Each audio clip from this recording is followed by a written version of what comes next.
at number 10 was the guy that I had at the top of the list last year. This year at 10, Carson Beck. I'll be real honest. I felt like this was giving him the benefit of the doubt.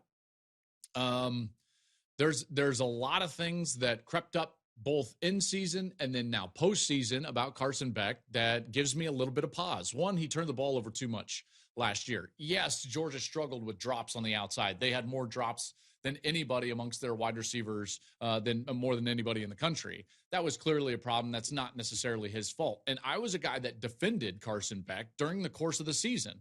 Maybe not to the point that Kirby Smart did, but I certainly defended some of his play because, listen, that's maddening as a quarterback. When you make the right read, you make the right decision, throw a good ball, and then it's dropped. That's not your fault. Some of those were tipped and into interceptions, but he did turn the football over too much. You just can't do that and expect your team to perform at their highest ability.